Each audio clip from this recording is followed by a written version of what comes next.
Welcome back to Searching the Sacred. This is Jason, Steph, and Lisa, and we are glad to be back in your feed. I think this is episode 5 of our series on Joseph, where we've been kind of navigating our way.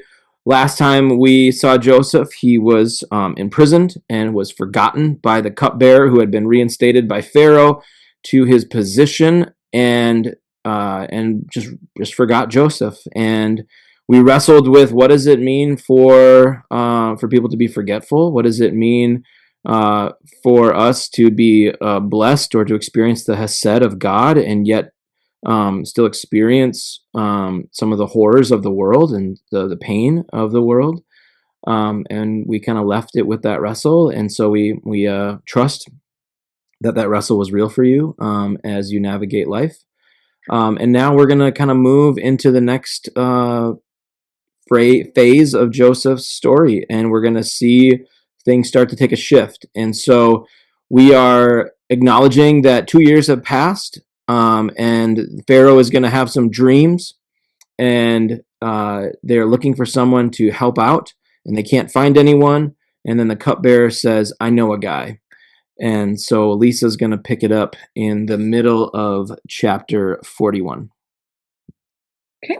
I'm going to start at 14, still in the Robert Alter translation. And Pharaoh sent and called for Joseph, and they hurried him from the pit, and he shaved and changed his garments and came before Pharaoh. And Pharaoh said to Joseph, "I dreamed a dream and no one can solve it. And I have heard about you, that you can understand a dream to solve it." And Joseph answered Pharaoh, saying, "Not I. God will answer for Pharaoh's well-being." Then there's a whole lot of conversation around the dream, and then picking it back up in 37. And the thing seemed good in Pharaoh's eyes, and in the eyes of his servants. And Pharaoh said to his servants, "Could we find a man like him, in whom is the Spirit of God?" And Pharaoh said to Joseph, "After God has made known to you all this, there is none as discerning and wise as you. You will be over my house, and by your lips all my folk shall be guided. By the throne alone shall I be greater than you."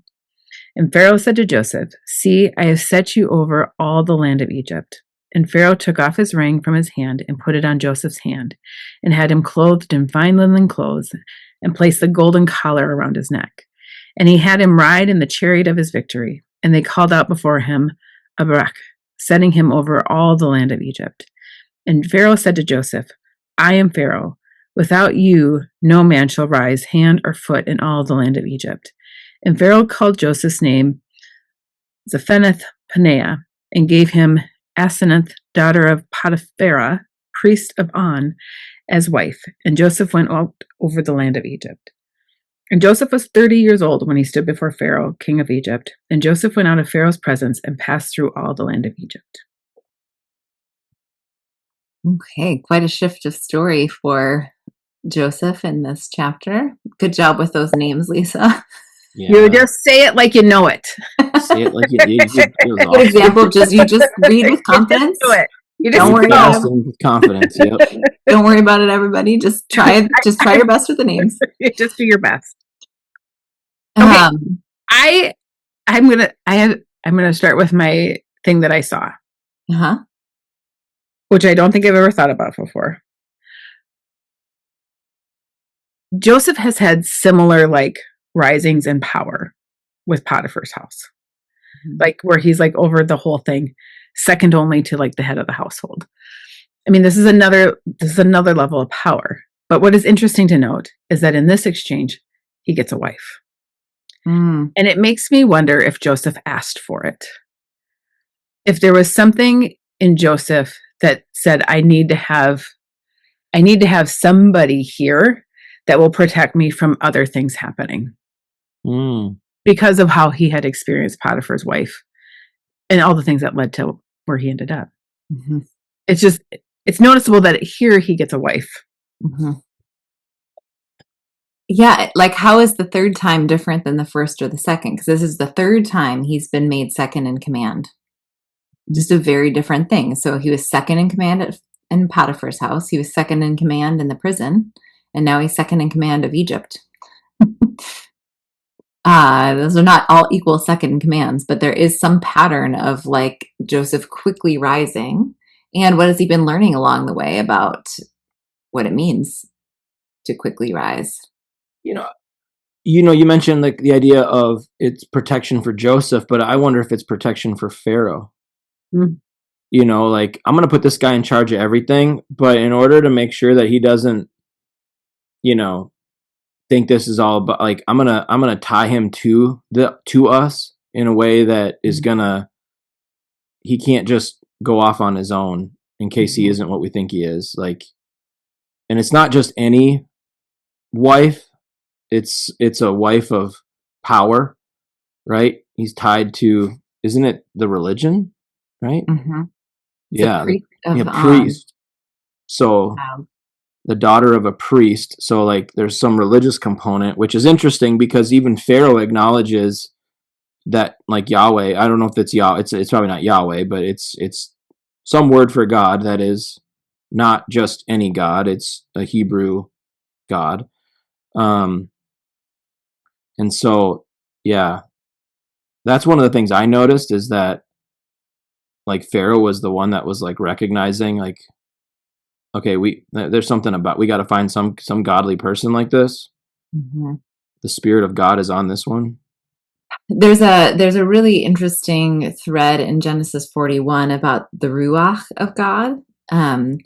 So this idea of the spirit of God, the wind of God, the breath of God, being a part of the story. And because in the section that Lisa didn't read about when Pharaoh has the dreams themselves for the first time, verse 8 of Genesis 41, after Pharaoh has the dreams the first time, it came to pass in the morning that his ruach was troubled. His ruach, his spirit, was it's the idea of troubled is like being beat up or vibrating or disturbed. Like there's something like his spirit is about these dreams that he's had. What But was then that? you have sorry, anyone watching on YouTube just saw me try to like show with my hand like this. But this idea then that Pharaoh has a ruach, he also has that as Pharaoh, and he's paying attention to it. And he didn't have to tell anybody about these dreams, but there's something in his ruach that knows these dreams are important. And so he is pursuing an interpretation of those dreams.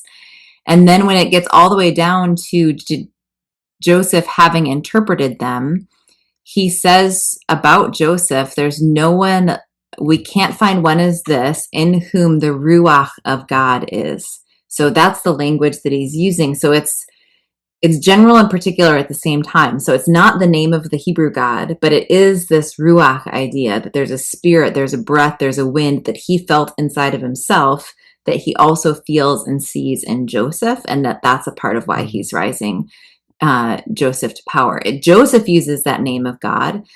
No, he doesn't actually. He just says God, generally, Elohim, will give Pharaoh the answer about his dreams. Yeah. It's also hard not to notice the garments. So he gets new garments when he comes out of prison. He gets a new garment when he gets appointed to this role of second in command of Egypt. And then the garments come this time with like a ring and a chain of gold. And so it's quite the array that he's now embodying, an identity, right? Mm-hmm. Yeah, I think it. I mean, I think about one of the things I'm thinking about is Lisa's. You just laugh like I was. The conversations that we've had about how difficult it is for people to come out of incarceration and land on their feet because the support system isn't there, or they're not seen as being rehabilitated, or whatever, all of the problems that happen. And Joseph's been in prison for 2 years and instantly is given power, and just how unusual that is. And I'm curious about that from what that says about Pharaoh or the people around him. Like he has been incarcerated, detained, put in this Egyptian work camp for 2 years.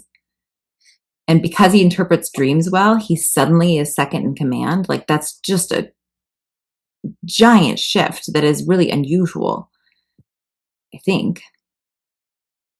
Wow. Yeah. Well, but it makes me curious about the people around Pharaoh and what they think too, like the other advisors seeing this guy come out. And it says that all the servants, Pharaoh and all the servants were like, yeah, this is great.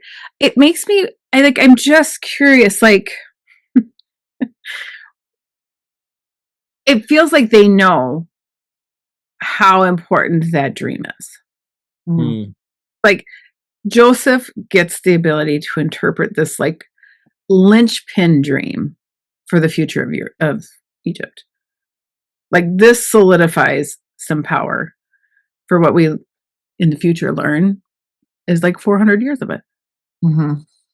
Like, how because in general, anybody who's interpreting dreams is not getting this kind of like recognition either. Mm-hmm. No matter where you. How does everybody seem to know that this dream is that important and that Joseph's interpretation is the correct one? Yes. And that means Joseph is trustworthy for all this power. Because also, if they trust his interpretation, they're trusting, like, they have to trust for 7 years that his interpretation was correct.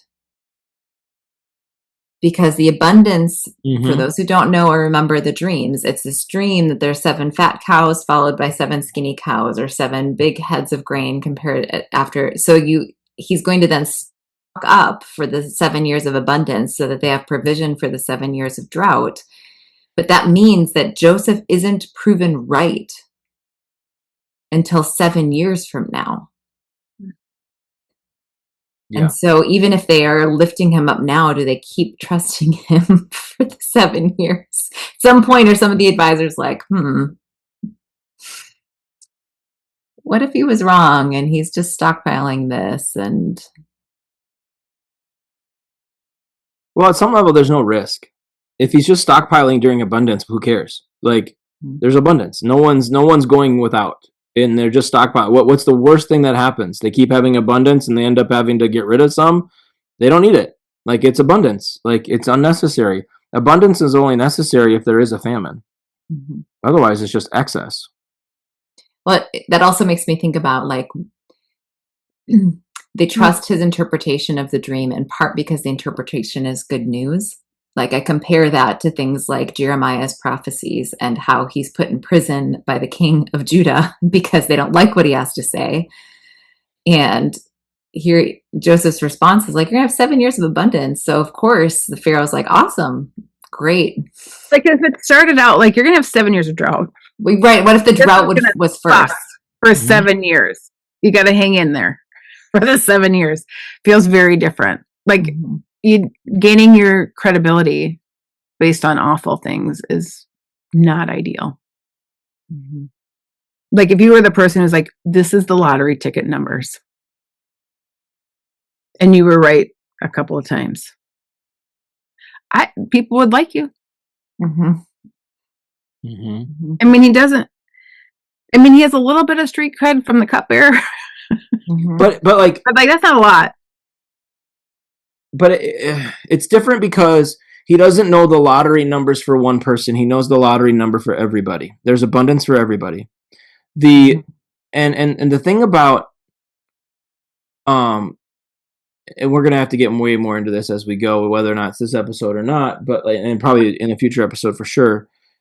Real power and real wealth are not made during times of abundance. They're made during times of famine, because those in power find ways to exploit the hardship that people go through. There is no risk in a time of abundance. There's only the ability to prepare for the worst. And when the worst happens, that's when disparities come about. I mean, you look at what happens when, like, we go through a decline in our economy. Most people get hurt by that. Some profit off of it. And they profit a lot off of it. Because that's how our system allows those with power and resources to operate. they can shuffle things around and make sure that they don't get damaged. And not only do they not get damaged, but then they double down because they know the market will rebound eventually, and they're going to make a killing off of it. And those of us that have no other expendable income can't. And so this is what Pharaoh's going to exploit, and this is what the powerful and influential still exploit today.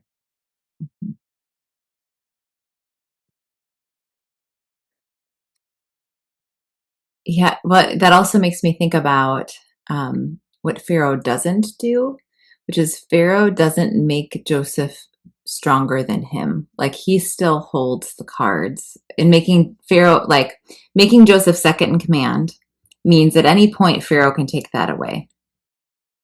Mm-hmm. It reduces the power of those around Joseph to fight Joseph, but Pharaoh still maintains that ability to be like, if this goes off the rails, I can throw you in prison just like I did before. And again, like Lisa's point of like, what has Joseph learned? That's exactly what Potiphar does. He's second in command in Potiphar's house, but once something happens that Potiphar doesn't like, Potiphar throws him in prison. Pharaoh keeps that same authority over Joseph. So Joseph really is still vulnerable to the ultimate power in this situation, which is Pharaoh. Mm-hmm. Which he seems to flourish under. Mm-hmm. For like whatever, it doesn't seem like Joseph is trying to get more. But he's perfectly content being at that stage.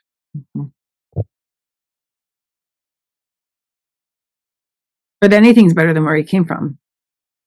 In lots of, I mean, I think about somebody who's been abandoned by family, like that is, Joseph's brothers are the ones that put this whole thing into motion. And so to live with that kind of abandonment,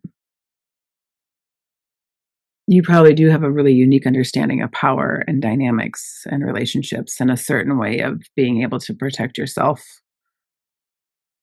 or wanting to protect yourself with whatever you can do.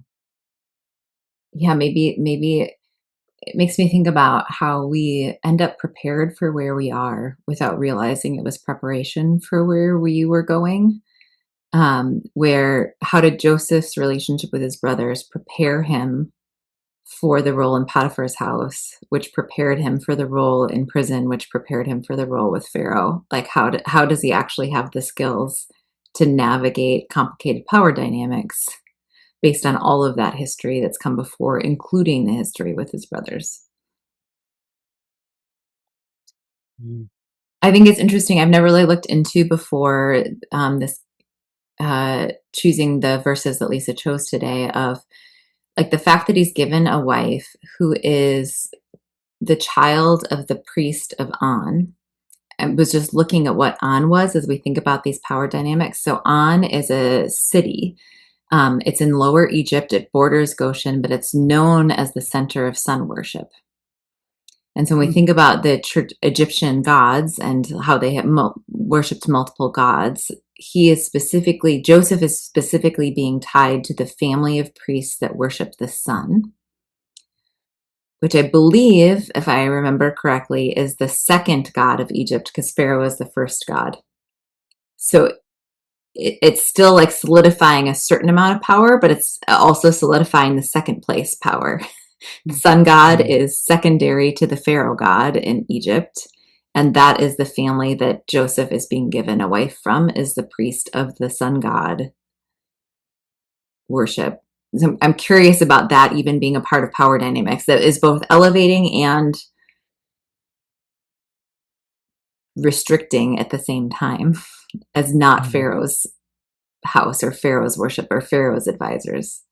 I think it's also interesting that the name is the daughter of Potiphar, which is like the full name of Potiphar. Like that is just an interesting, like that's weird. Yeah. That would be some sort of memory-inducing reminder. Whether that feels helpful or harmful to Joseph, I do not know. Or if it feels redemptive.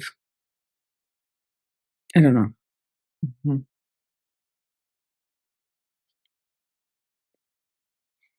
Yeah, complex regardless.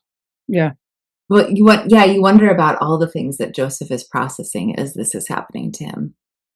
Like, wait, of all of the names, I have a name. I'm being given a wife from this family whose name sounds like Potiphar's house. Of all of the dreams to interpret, it's Pharaoh. Of all of the people to next be second in command to, it's Pharaoh. Like, just how long it would take for all of that to sink in.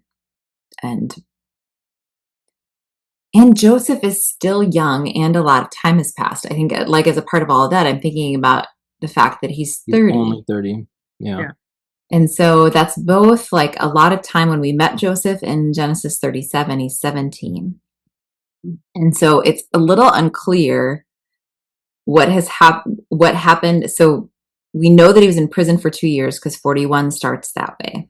So he was 28 when he went into prison. What's a little unclear is exactly how old he is when he's sold into slavery and how long he's in Pharaoh's house. So he's 17 when we meet him. That's when he's having those dreams. At some point, he's sent to check on his brothers and he's sold. It doesn't seem like it's that far afterwards, but it could have been a couple years there. But like, where has he spent these last 13 years of his life? We know that 2 of them were in prison. But probably before that, he was in there longer. It wasn't like he got there the same time as the cupbearer. There's a Totally. the How long was he in transition prison? How long was he in Potiphar's after house? happened these things. Well, Mhm. well, in some ways, it reminds me of a lot of the men that I get to work with were incarcerated like during teenage years. Mm. And yeah, like we are trying to do a little, there's a little bit of shift in the energy of how we handle teens, but thinking about people coming of age inside and how that shapes you, and how like you are no longer the same person you were when you went in. And that shapes you, but you also become fully, your brain is developed, like you grow up, but you're growing up in the influence of all the folks around you. Like Joseph is growing up without a father figure. Like there's one in his imagination that remains, that what he remembers of his dad, but his dad isn't finding him. He's without the influence of all these brothers that he had for the first part of his life, but now he's got all these other people around him.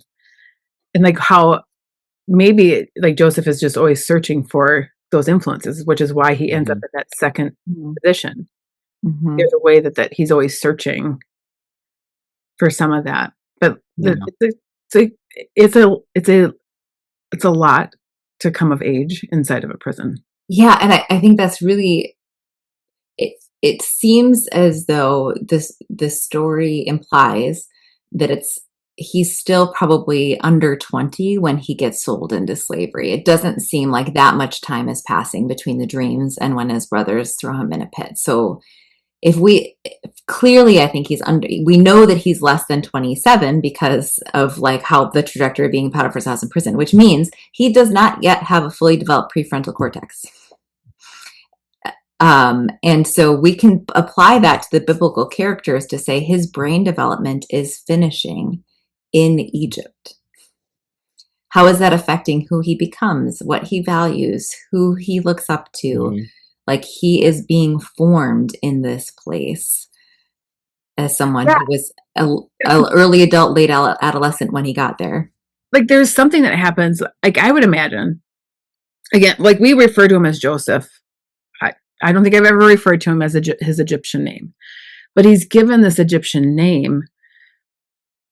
Like, is that how the entire community then knows him? Is that like how all of Egypt knows him, is by this Egyptian name? They do not know that name, but does he feel like Joseph, or does he feel like this other name that's been given to him as an adult that has all the power and privilege and things that come with it?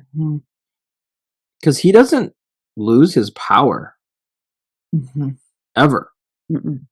He dies in power, or at least dies without relinquishing position, like or the privilege of being a person of means. Yeah. And and it's only a future Pharaoh that forgets Joseph and then enslaves the Egyptian or the Israelites. And so, I mean, he has his name changed at 30. He's given all the power in Egypt other than the power of being named Pharaoh. His wife is an Egyptian woman from the highest or second highest ranking god in all of Egypt. And then shortly after they are together, they start having children who are known as in the community, right? Like Manasseh and Ephraim, who also have different names, right? I mean, I think. Well, and Ephraim even has that fruitfulness idea to his name. And I think wrestling with this Egyptian identity is really important, even as you say that part, to remember when we fast forward the story to the 12 tribes of Israel and we think about what it means to be a quote unquote chosen people, to notice that because Levites become priests, they aren't given land the way the others are, which means in order to get to 12, Joseph's descendants both get their own inheritance. Ephraim and Manasseh are two of the tribes because the Levites are priests. And we here see that they are Egyptian. And so, especially because you trace mother's lineage, Joseph's wife is an Egyptian priestess, and she is the mother of Ephraim and Manasseh, who get large inheritance in the land. Their descendants do. We can also wrestle with that with the children of Bilhah and Zilpah, who are given inheritance, and they're listed as Jacob's wives alongside of Rachel and Leah, to say those 12 tribes are not all genetically, ethnically from the same family. They have mixed inheritance, and how important that is to consider as we keep reading the story forward, that Joseph's children are the children of an Egyptian woman. What's interesting, Alter has a note about the translation of the name, which is a little different than what Blue Letter Bible gives, which makes me recognize like we are in a territory where like scholarship might be a little bit, there'll be dissenting viewpoints. People are going to interpret it differently. Yeah, I'm gonna even explain that a little bit, to say this is going to happen in Scripture in these particular circumstances, especially because it is an Egyptian name that he is given, being written about by Hebrew people in Hebrew. And so originating that Egyptian name gets all sorts of layers of questions of, was this the actual name that was given to him in Egyptian? Or is this the Hebrew interpretation of that Egyptian name? And how does that start to layer what the actual Egyptian origin of that name is? That'll happen with a few other language things in Scripture too, but that's going to be one of those times where you tend to really bump up against possible meanings, possible interpretations, lots of question marks, where you got to leave open what the actual circumstance was. So, okay, so tell us what Alter has to say. So he credits Moshe Weinfeld, who followed the lead of Egyptologists, and the name may mean God speaks, he lives. Which I like, when I read that, I was like, oh, well, that feels like that's either a threat or a confirmation. And it made me wonder how precarious like Joseph's situation was until they actually have everything, until we actually get through everything and we see that it all pans out. But then it feels like if that is what the name meant, that it also acknowledges that it acknowledges something in his past, that he is the God of Egypt is not the same as the God that Joseph is talking about.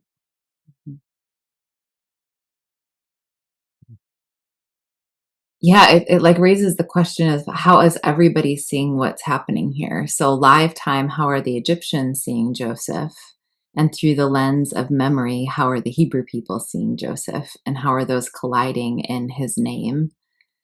The Hebrews in this note from this other lexicon, it says the Hebrews interpreted the Hebrew form of the word, which meant revealer of a secret,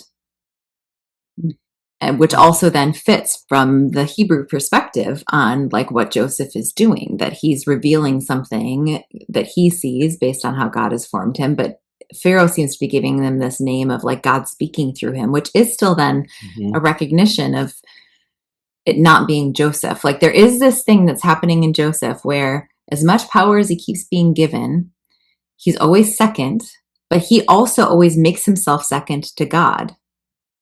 Like he sees that it's not himself in some way. He sees that it's God. There's something to that also seems important or maybe even admirable, that he's not believing his own hype too much. Or at least everybody who names him, it doesn't let him. Yeah, maybe that's true. Maybe after his interpretation of his own dreams that he names to his family, God's like, let me put some people around you who remind you what's actually happening here.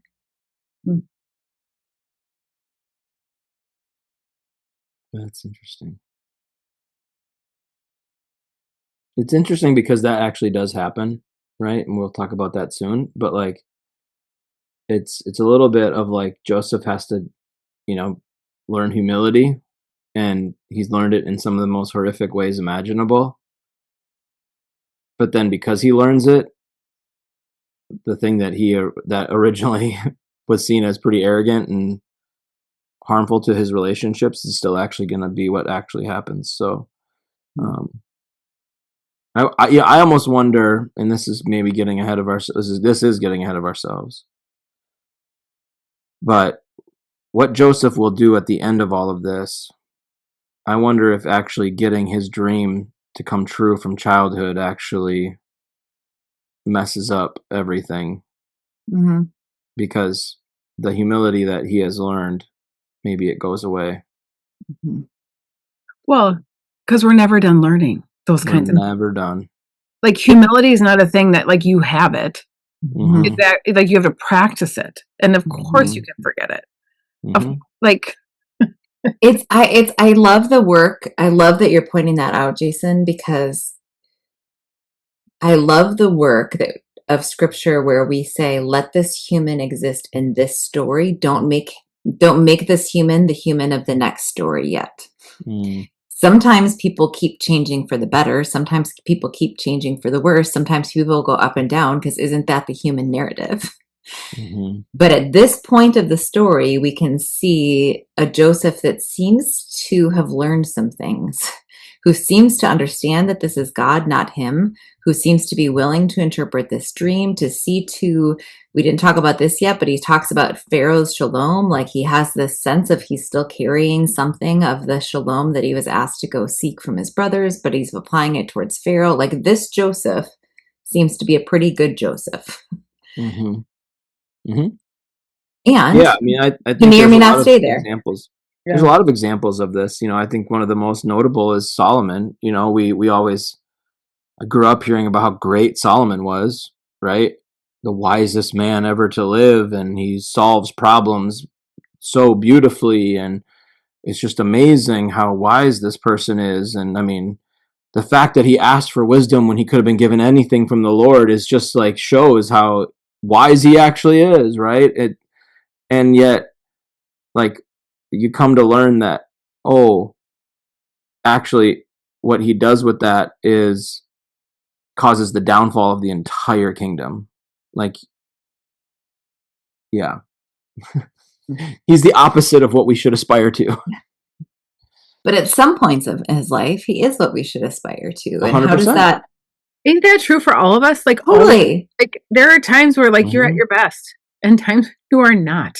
And can we allow, I mean, as I think about that, I think about also what I've learned from you, Lisa, as you like, can we see people as better than the worst thing they've ever done? Yeah. And the people around Joseph right now don't necessarily know what got him into prison in the first place. They're seeing him interpret a dream. And they're saying, this guy's got something special. And they're seeing past whatever got him into prison. It doesn't look like the people in this story or even care how he got there in the first place. They see who he is now, and they're allowing him to be the person he is now. Mm-hmm. And how often we don't do that. How often people's history comes with them, and we don't allow them to be the person they are now. It reminds me of some of that assumption of, what you would assume about, if we put him at like 18, like an 18-year-old that actually gets abandoned by his family, like his entire family. Like what you would assume is true about who he is. Most of us wouldn't go, oh, I'm sure he's a great guy.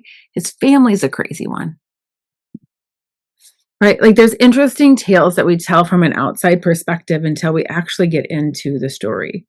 And if what I've learned so far holds true, I would imagine that each of those brothers has a different story for like why and how they participated in the thing that they participated in, and then how they held it going forward and how it impacted their own trajectories.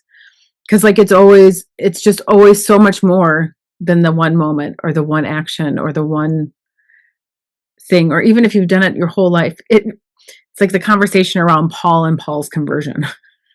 Like Paul is literally being the worst, and then one day Paul's different.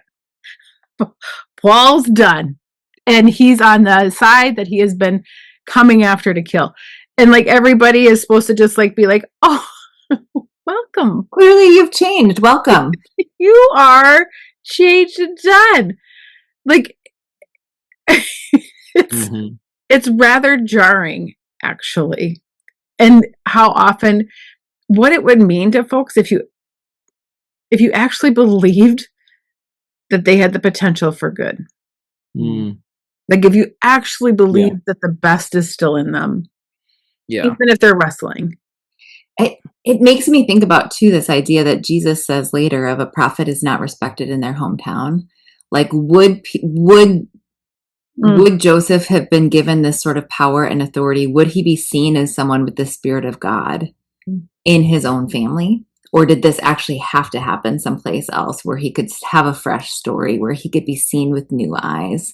Because we often struggle to we often struggle to see that Spirit of God in the person that we've written off from our own stories and our own families and our own. Like, I wonder, even if like, so Joseph is sold into slavery, he's in Potiphar's house, then he goes to prison, then he hears about the dream of Pharaoh, he's put in charge of all of Egypt. What if he was like, instead of just staying in Egypt, I'm now the second in command. I got a family that's not that far away.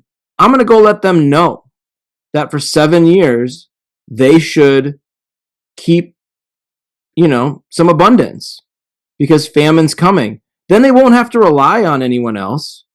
They'll be okay. Like, would they have even listened to him? If he would have gone back and been like, hey, what you meant for evil, God meant for good, and don't worry, 7 years, and then 7 more, it'll be okay, you guys got this, I'm going to go back to Egypt. I mean, would they have been like, this is crazy, like, no way? Or would they, did it take the actual falling apart of everything and for them to be like literally starving to death in order to acknowledge, oh, maybe our brother was not the problem after all.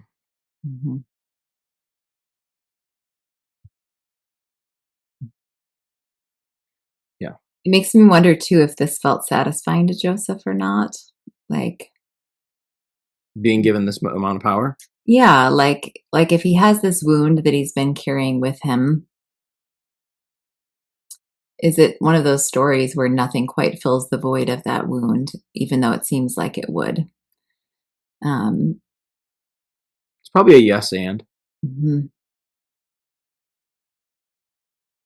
It also makes me, I was simultaneously thinking about that and thinking about this advice that I heard someone say once that was fascinating, of if you have a dream of doing something like a TED Talk, something like big, to try out in a place other than where you live, because you will instantly seem like more of an expert if you were an outsider. Mm. And how true that is, as in all sorts of ways, that like there is that sort of thing of being an outsider can be the reason that we other somebody, but it can also be the reason we listen to somebody. Mm. And both have happened to Joseph, it seems like. Both, maybe he was cast aside into prison so easily because he was Hebrew. It seems like Potiphar's wife is saying that. But also, something about being Hebrew seems to be the thing that makes him appealing here and something to listen to here. And so how does that outsider status just change how we're seen and how we're And maybe listened his gender identity also does that too. to? Mm-hmm. Say more about that. Well, we've talked, numerous times about the fluidity maybe of his gender, like whether he was identifying more as like trans or, and so, there's a, if that is unique at that time, if that isn't something that people are readily able to express, and maybe he is finding ways to, in Potiphar's house, he's, maybe positioned uniquely because he's, presenting differently.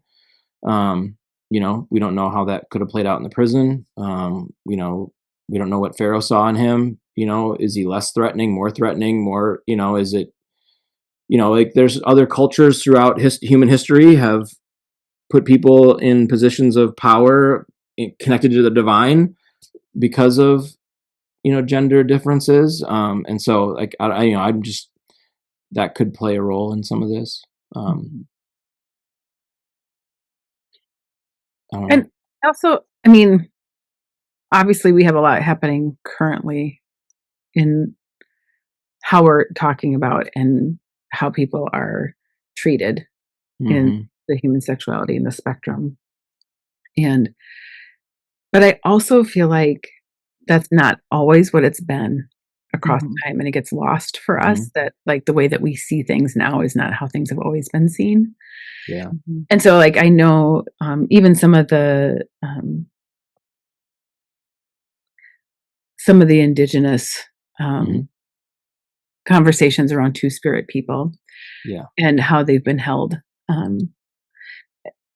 It's like there's things that kind of like disappear from different conversations, and then when they come back up, people are surprised to see it.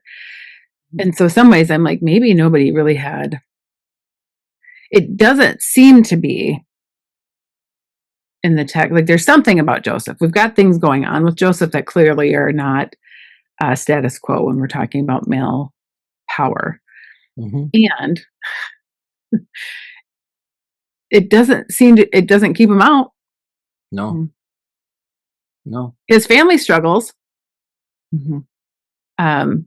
which again is not something that's rare in our current culture. But no, and that's where I think the idea of like, is he satisfied or is this satisfying for him? I think it's a both and, because I think there is something about getting to a place of success or like power where it's like, oh, it's been a struggle, and yet, man, it feels good to be in this place. But if they only knew, right? If they only knew, yeah, I think that I don't know. I think that's there's a part of me that wanted the story to end here, and then Joseph was given all the power in Egypt, second in command of Pharaoh. He's given a wife. They have 2 kids. He's helping them shepherd through a time of abundance and famine, and everything's going to be okay.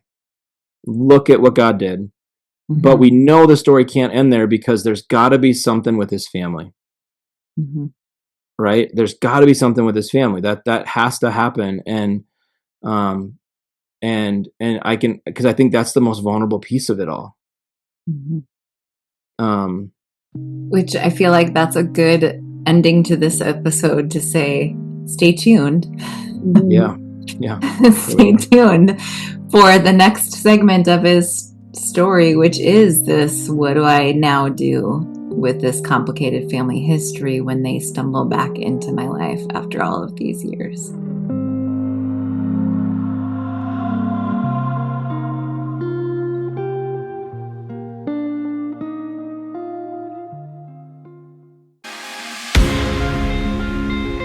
This has been a 40 Orchards podcast. At 40 Orchards, our mission is to create circles for all people to wrestle through biblical texts so that together we can expand each other's experience of what is sacred, whole, and good. We search through the lens of sacred possibility, assuming there is more to be discovered, questioned, and applied as we listen for how God is still speaking. You can learn more about 40 Orchards and sign up for a study by going to 40, that's 40orchards.org. Our opening music is by Les FM. Our closing music is by NCR Music Vibes. Additional music is by 3 Music. Any references to books or other sources can be found in the show notes of this episode. Thank you for searching the sacred.